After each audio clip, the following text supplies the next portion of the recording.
ringing in the Lunar New Year. It's the Year of the Snake, and students in the Chinese dual language program at Hilton and Island Elementary School are celebrating the Chinese culture. First grade students are taking part in a special tradition.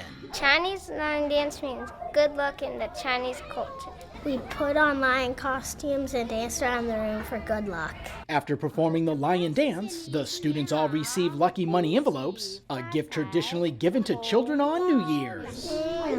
好，新年好。 Fourth and fifth graders are making dumplings. The students are learning how to prepare the food and properly fold the dough. The filling is red onions, 1 pound of ground beef, salt, soy sauce, and chicken broth. You want to put the meat inside of the bread, except you don't want to put too much so it overflows when you boil it. You want to fold one part of it, and then you want to pinch 2 sides of it, and then close it together, and then pinch all of the sides really hard so it doesn't come undone. Look where your dumpling goes. Students in second grade are practicing the ancient art of Chinese calligraphy, while students in third grade learn to sing this song. At Hilton and Island Elementary School, Ron Lopes, Beaufort Country School District.